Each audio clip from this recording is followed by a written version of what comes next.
Olá, bom dia a todos, sejam todos bem-vindos e é muito bom estarmos juntos mais um domingo para poder cantar, para poder adorar e de poder estarmos aqui juntos para poder adorar a Deus. Para quem não me conhece, meu nome é Leandro e hoje vamos ter um ótimo tempo.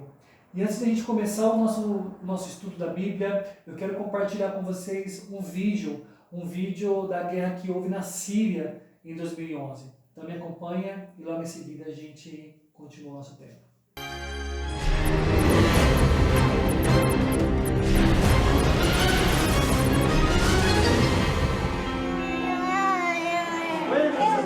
Um menino ferido. Ao lado dele, um irmão menor que chora inconsolável. O abraço firme no enfermeiro. É para ele a única chance de salvação. Ele não quer soltar. Ele não quer mais ser ferido. Ele só quer paz. Uma imagem sofrida que entristeceu o mundo todo. Os irmãos ficaram feridos na Síria, depois de mais um bombardeio.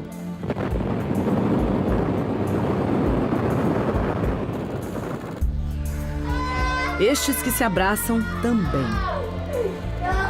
Mas o outro irmão deles, Hassan, não resistiu. Os óculos empoeirados impedem de ver as lágrimas. Só que a dor está ali, para todo mundo ver e sentir junto.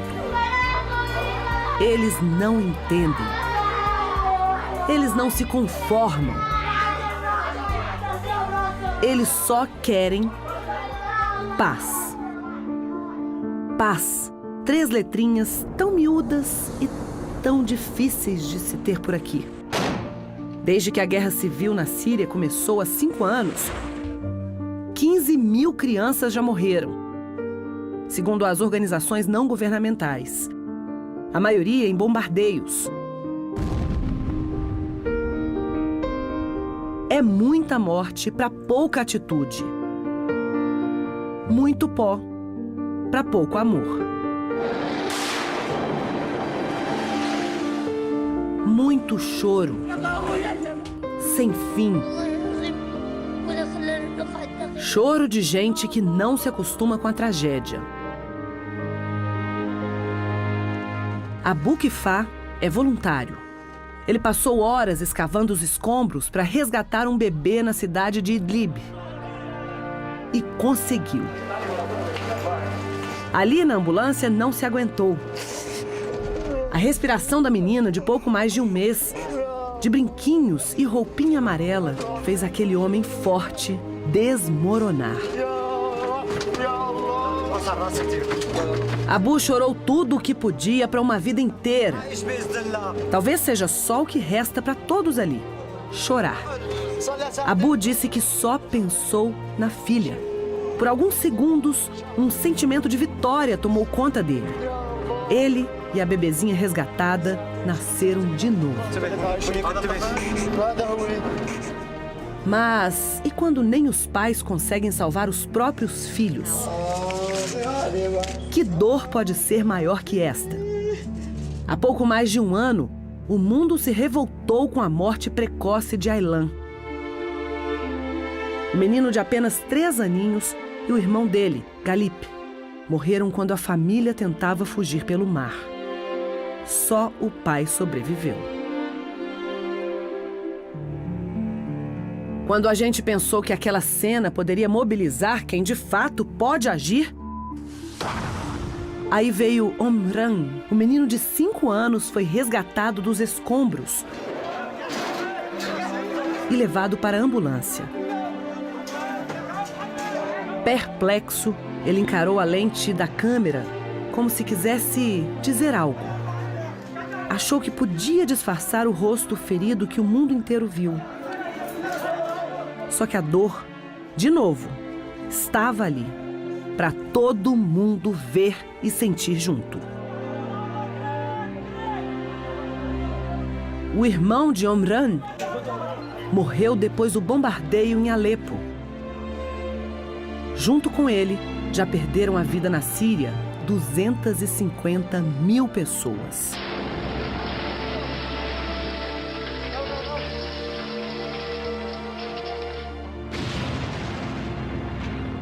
O mundo vê, o mundo sofre e enxerga que elas não querem mais ser feridas. Não entendem, não se conformam. Muitas nem serão alfabetizadas. Não poderão ler nem compreender o significado de 3 letrinhas miúdas. P-A-Z. Paz. Como eu falei, esse vídeo que acabamos de ver é de 2011, da Guerra da Síria. E esse vídeo mostra a situação dos imigrantes, né? Que são as pessoas que tentam uma vida melhor em outros países, pessoas que querem fugir da guerra, no sentido. Né? O que acabamos de ver, praticamente, é o drama das crianças da Síria. Os dados dessa época, dessa guerra civil, nos mostram que mais de 15 mil crianças morreram. E mais de 600 mil pessoas morreram nessa guerra civil. E as guerras não param de acontecer no mundo. Né? E geralmente o que está por trás dessas guerras é o coração do homem, é o coração ganancioso, é o coração querendo poder, querendo mais e mais dinheiro, enfim. E nós vemos notícias nas mídias sociais, no rádio, e as pessoas mais próximas de nós somos constantemente lembrados de que como este mundo que vivemos é terrível. Né? Eu trouxe o fato da guerra da Síria, mas existem outros exemplos de que o mundo é terrível. Então vamos lá, outros exemplos. Os tiroteios que acontecem em massa, nas cidades, comunidades, o tráfico sexual, o tráfico de drogas, o racismo, crianças que são abusadas, pessoas que moram na rua, os sem-tetos. E aqui a gente poderia continuar a lista aqui a manhã toda falando de coisas que a gente tem visto que acontecem nesse mundo e que só comprova que o mundo que vivemos está em ruínas. E porque o mundo está em ruínas, como eu acabei de falar, isso nos faz desejar e querer um mundo melhor. Né? Um mundo que seja diferente do que a gente tem vivido, do que a gente tem visto.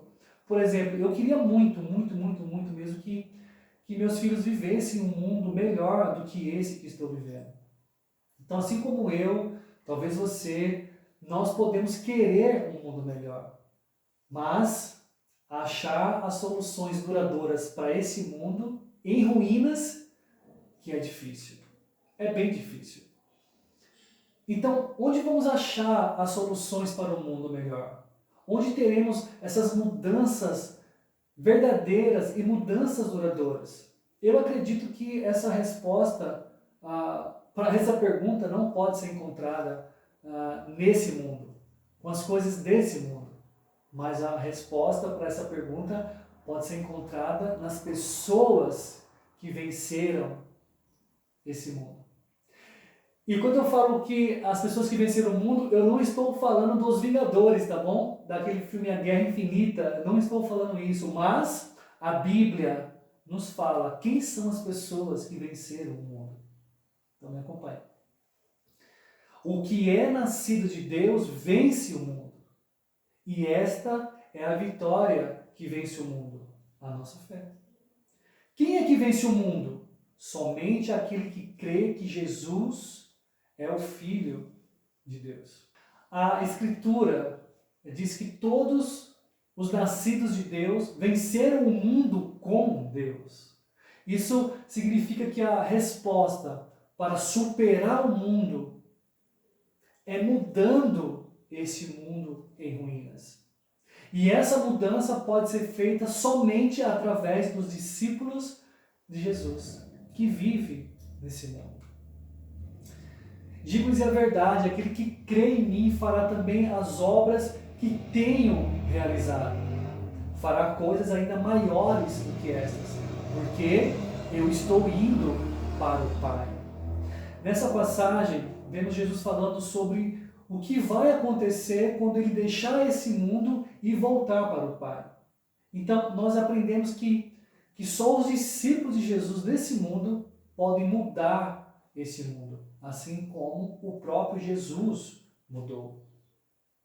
Por quê? Por quê? Porque os seus discípulos farão as obras que Jesus fez nesse mundo.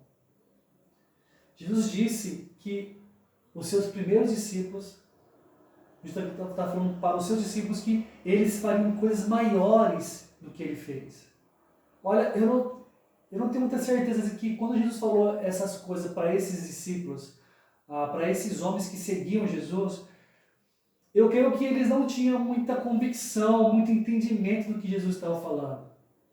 Mas uma coisa é clara, esses homens fizeram coisas maiores. Eles colocaram o mundo de cabeça para baixo. Esses discípulos, esses homens, mesmo sem ter esse entendimento, eles fizeram coisas grandiosas e eles imitaram Jesus. Um exemplo das coisas maiores que os primeiros discípulos fizeram, de acordo com a história da igreja, esses discípulos, mesmo sem levantar um exército, mesmo sem levantar as suas vozes, os discípulos elevaram a dignidade das pessoas ao seu redor. No meio da sua própria dor, da sua própria pobreza e da perseguição que eles sofriam no início da igreja, esses primeiros discípulos eles tiveram amor e compaixão pelas pessoas. Quando os apóstolos saíram da reunião do conselho, estavam alegres porque Deus os havia considerado dignos de sofrer humilhação pelo nome de Jesus. E todos os dias, no templo e de casa em casa, continuavam a ensinar e a anunciar que Jesus é o Cristo.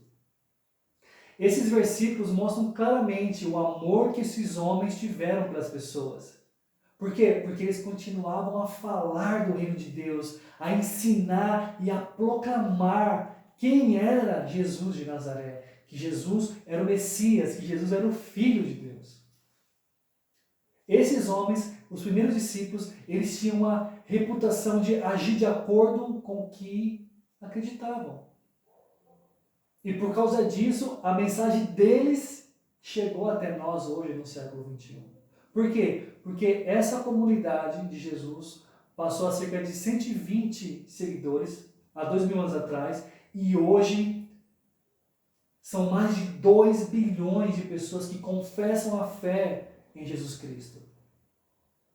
Por quê? Porque esses homens proclamaram o amor e agiram de acordo com Jesus.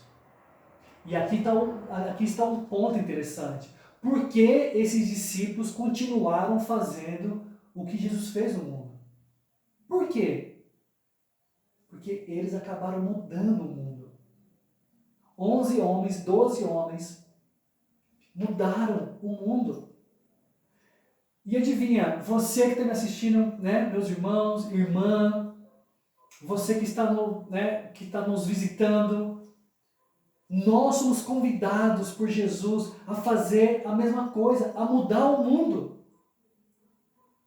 Se nós imitarmos a Jesus, nós mudaremos o mundo. E Jesus nos convida a isso. E para mudar esse mundo, não temos que confiar e olhar para as soluções desse mundo. Por quê? Porque nós temos um Jesus que venceu o mundo. Não precisamos depender de mudanças de política ou até mudanças climáticas. Podemos confiar em fazer o que Jesus fez e trazer a mudança para esse mundo em ruínas, para esse mundo em decadência. Beleza, Leandro, mas o que há de tão especial em fazer o que Jesus fez? O que torna ser tão especial em ser um aprendiz de Jesus ou ser um seguidor de Jesus? Sabe o que é especial? É você não ter que provar a si mesmo que é capaz de fazer. Você não precisa se martirizar. Você não tem que pular obstáculos religiosos para fazer como Jesus fez. Você não precisa ser um estudioso do Antigo Testamento para fazer o que Jesus fez. Tudo que você precisa fazer, de acordo com João capítulo 14, versículo 12, é acreditar, crer em Jesus. Isso É isso que é tão especial em fazer o que Jesus fez. Confiar em Deus, confiar em Jesus e não confiar em si mesmo. Eu não sei você, mas para mim isso é muito encorajador. Saber que apesar de todas as nossas fraquezas, dos fracassos, Jesus nos convida a continuar fazendo suas obras nesse mundo.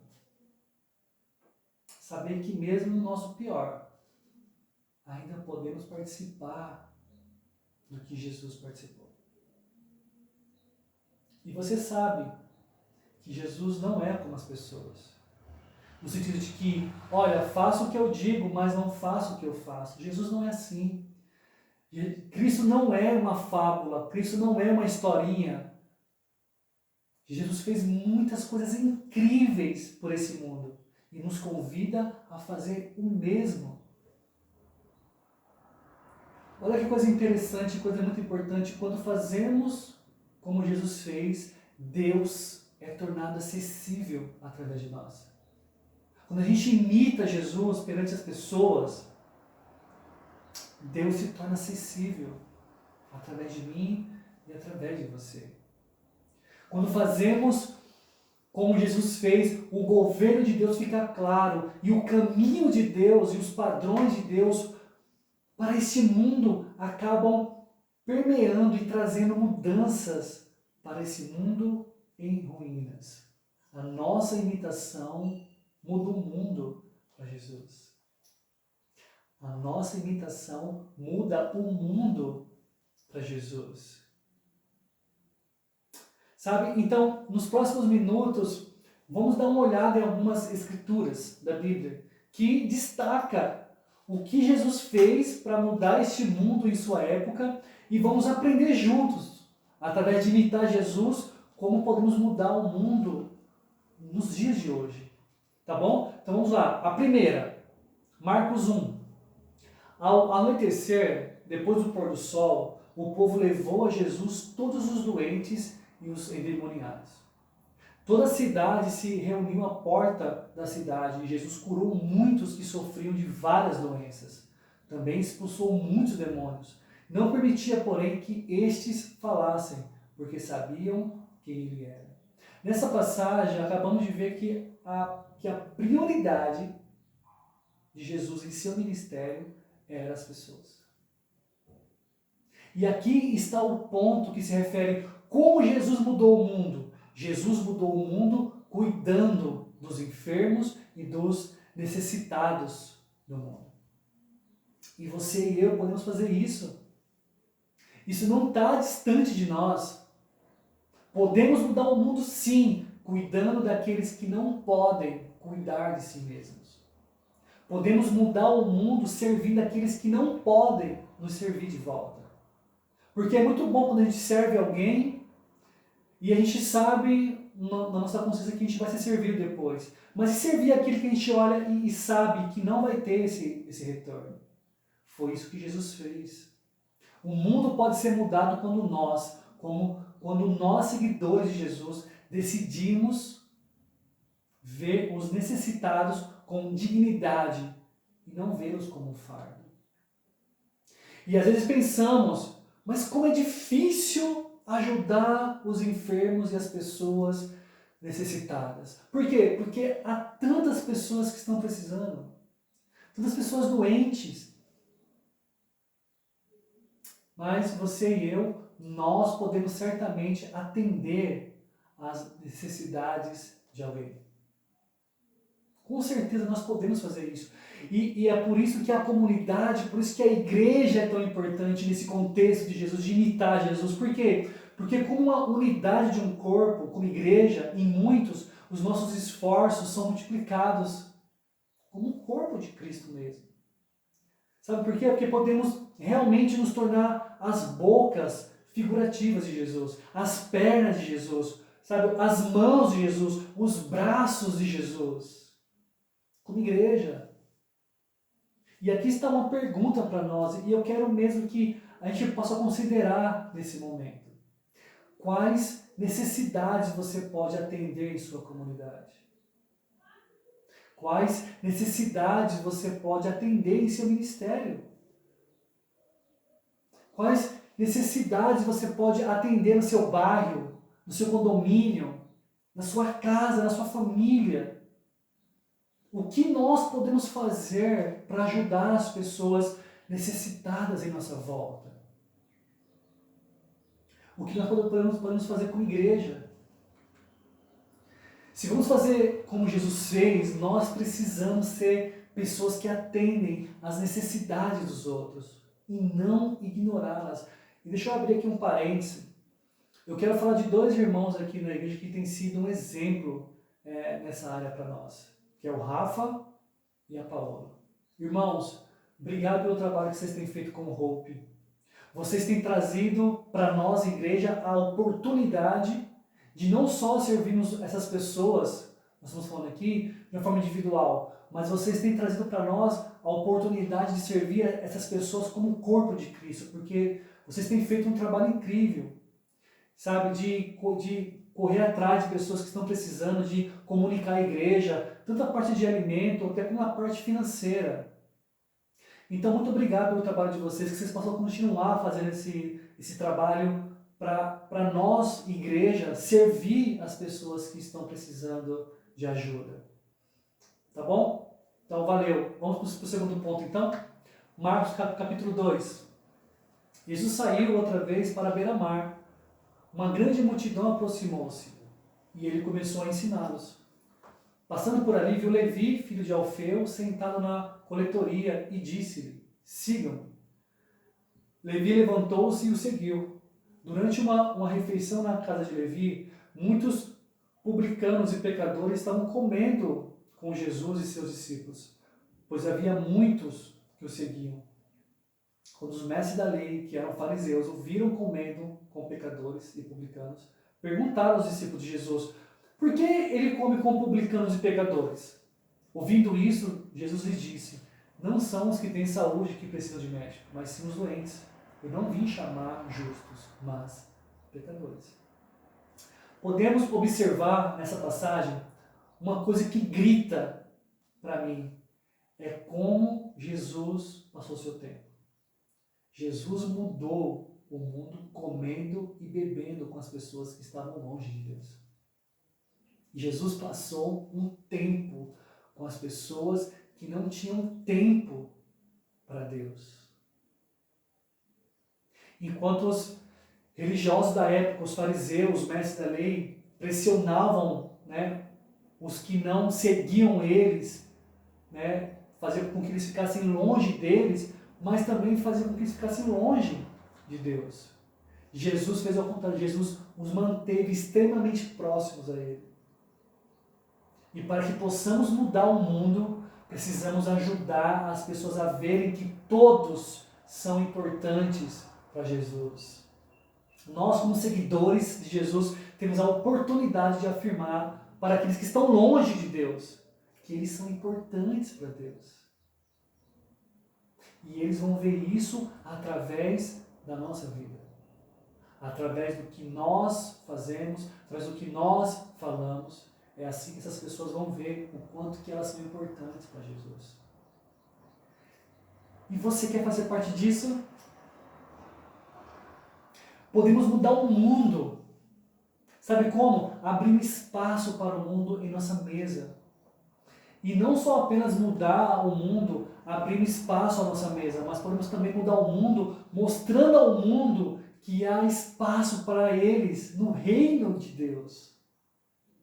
Há espaço para todo mundo. Tem muito espaço ainda. Mas cabe nós fazermos alguma coisa. Então, aqui está uma pergunta para nós. Como tem sido o nosso relacionamento com aqueles que estão longe de Deus? Qual foi a última vez que você abriu espaço na sua mesa física para aqueles que estão longe de Deus? Talvez para aquelas pessoas que abandonaram o convívio cristão. Qual foi a última vez que você convidou alguém e serviu alguém na sua casa? Pense nisso. Terceiro ponto. João capítulo 2. Quando já estava chegando a Páscoa judaica, Jesus subiu a Jerusalém. No pátio do templo viu alguns vendendo bois, ovelhas e pombas, e outros assentados diante de mesas, trocando dinheiro. Então ele fez um chicote de cordas e expulsou todos do templo, bem como as ovelhas e os bois, e espalhou as moedas dos cambistas e virou as suas mesas. Aos que vendiam pombas disse: tirem essas coisas aqui, parem de fazer da casa de meu pai um mercado. Seus discípulos lembraram-se que está escrito: o zelo pela tua casa me consumirá. Nessa passagem, aprendemos que Jesus mudou o mundo ao tomar uma posição contra a corrupção desse mundo. O que é mais desafiador para mim nessa passagem é ver que havia outras pessoas presentes no templo. Judeus, pessoas que falavam que adoravam a Deus, que serviam a Deus. Mas observe, quem se levantou e repudiou aquelas coisas? Jesus foi o único que rejeitou o que estava acontecendo. Por quê? Por que será que Jesus fez isso? Por que ele ficou indignado com o que as pessoas estavam fazendo no templo? Sabe por quê? Porque na época o templo devia ser um lugar onde as pessoas poderiam estar na presença de Deus. E o que aconteceu nessa passagem que nós acabamos de ler é que o foco do templo deixou de ser sobre a glória de Deus e passou a ser sobre a ganância do homem. Por isso que Jesus ficou indignado com aquilo. E quando Jesus viu a ganância, e quando Jesus viu a corrupção na casa de Deus, na casa de seu Pai, Jesus não era passível. Ele ficava indignado. Ele estava indignado. Lembra das palavras que os discípulos falaram quando a gente leu agora o último versículo? O zelo pela tua casa me consumirá. Jesus era zeloso. Jesus era apaixonado por Deus. E ele estava tão indignado que limpou a corrupção que ele viu naquele tempo. Jesus tinha tolerância zero em questão à corrupção na casa de Deus, no reino de Deus. E uma pergunta para nós, mais uma vez, né? Qual é a nossa resposta quando vemos a corrupção? Nós ficamos indignados quando a corrupção envolve as coisas de Deus? Ou ficamos apenas indignados com a corrupção das coisas desse mundo? Quando eu e você vemos coisas erradas na casa de Deus, com as coisas de Deus, nós temos uma indignação, mas eu não falo uma indignação de ódio, de raiva, de ira. Não, não é isso. Isso não vem de Deus, porque Deus é amor. Estou falando uma indignação de mudar aquela situação, de ajudar as pessoas, de ajudar a pessoa a não fazer mais aquilo, porque o pecado machuca o coração de Deus. Mas como que nós ficamos quando a gente vê isso no reino de Deus? Eu realmente acredito que nós, discípulos, podemos mudar o mundo ao nos posicionarmos contra a corrupção deste mundo e na casa de Deus. Mas deixa eu falar um outro ponto que é bem interessante. Eu creio muito que a primeira posição que devemos tomar não é contra a corrupção que vemos ao nosso redor. Mas a primeira posição que devemos tomar é contra a corrupção que vemos dentro de nós, no nosso coração. Sabe por quê? Porque pode ser fácil a gente olhar a corrupção, por exemplo, da política. É fácil a gente olhar e falar ladrão, corrupto. Por quê? Porque a política aqui no nosso país, lamentavelmente, é horrível. Toda semana, todo dia tem um escândalo. Todo dia é uma notícia que sai da política que não nos encoraja. Então é fácil para nós olhar essas coisas e a gente apontar, e a gente falar. Se não estamos nos verificando primeiro, olhando para a corrupção dentro de mim, se não estamos olhando para o nosso coração primeiro, eu acredito que nós estamos fazendo um desfavor ao mundo. Não devemos ficar confortáveis, sabe? Ou satisfeitos em olhar para a corrupção em nossas vidas e apenas estar contente e pensar, é normal. Eu sou assim mesmo. Um dia eu vou mudar.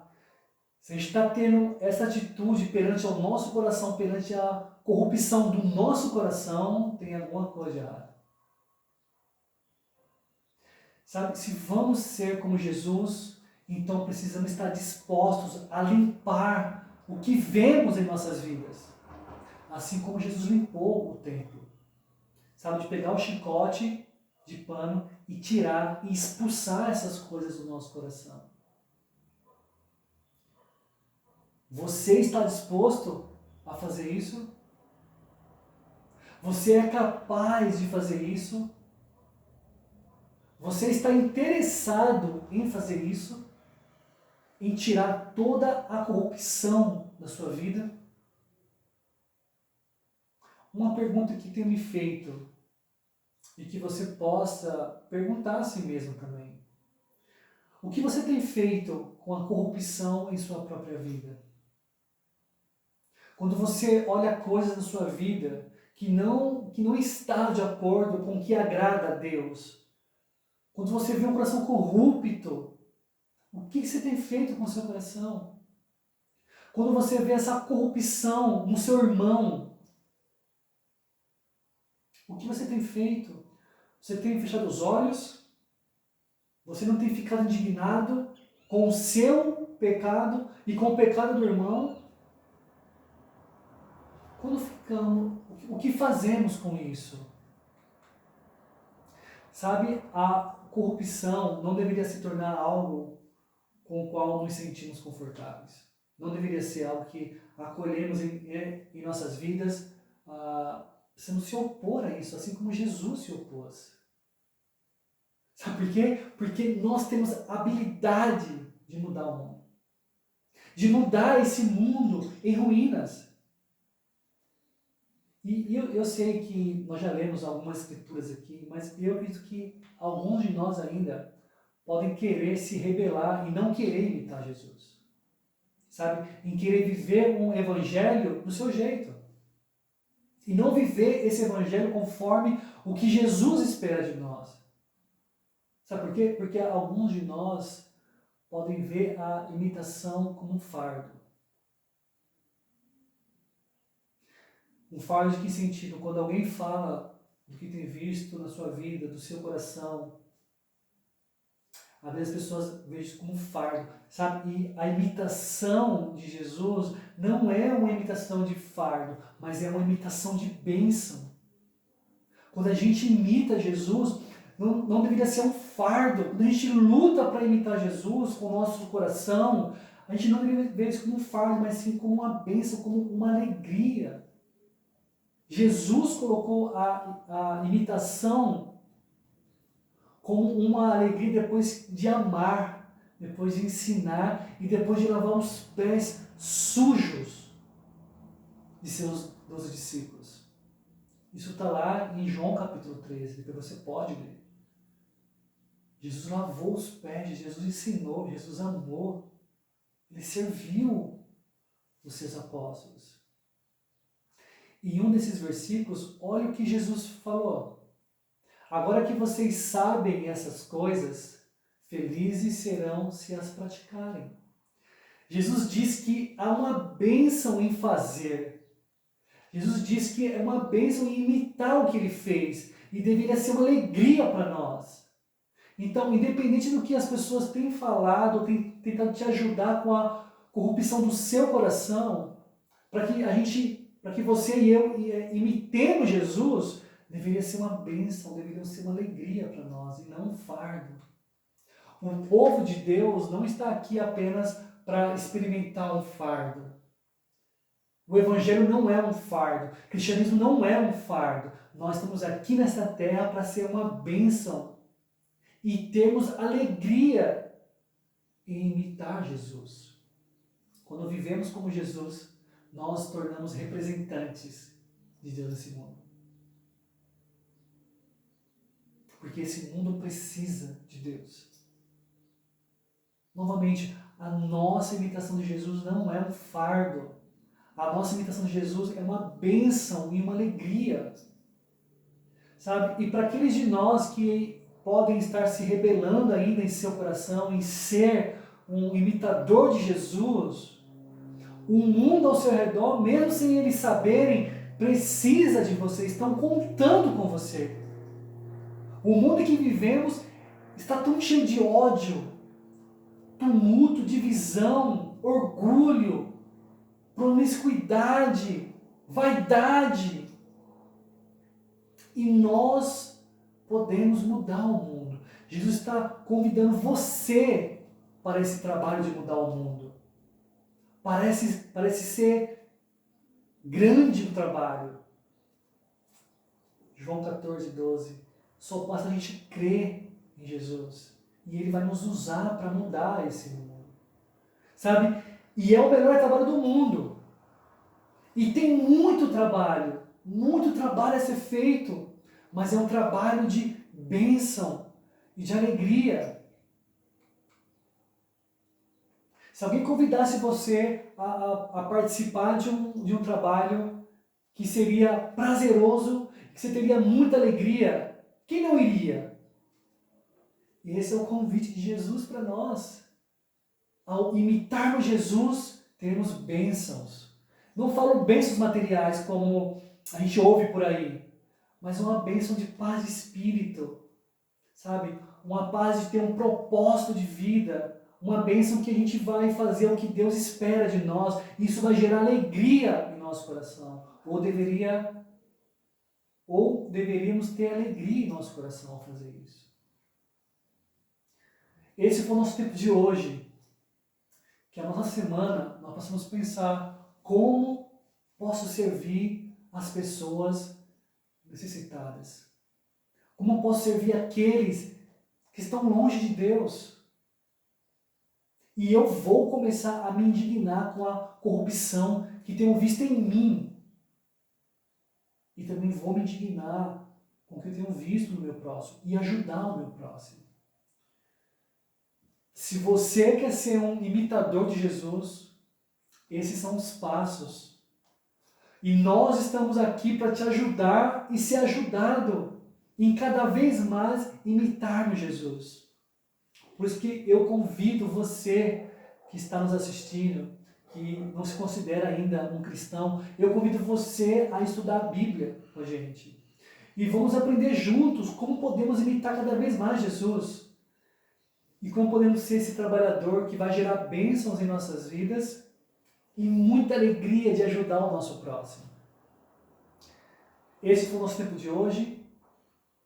Que possamos ter uma ótima semana mais uma vez. E eu convido todos nós a uma oração. Pai, muito obrigado, Deus, por esse momento. Te agradeço, Senhor Jesus, por cada um que está aqui, que parou sua vida, que reservou esse momento para adorar o Senhor, para ouvir Tua palavra. E que nós possamos, nessa semana, Deus, dar passos de indignação em questão ao nosso próprio coração, Deus. São tantas coisas que a gente vê no nosso coração. Que possamos também se indignar em poder ajudar o nosso próximo a imitar o Senhor. Que possamos, nessa semana, pensar, refletir como nós podemos servir as pessoas que estão longe do Senhor e as pessoas que estão precisando de ajuda, Deus.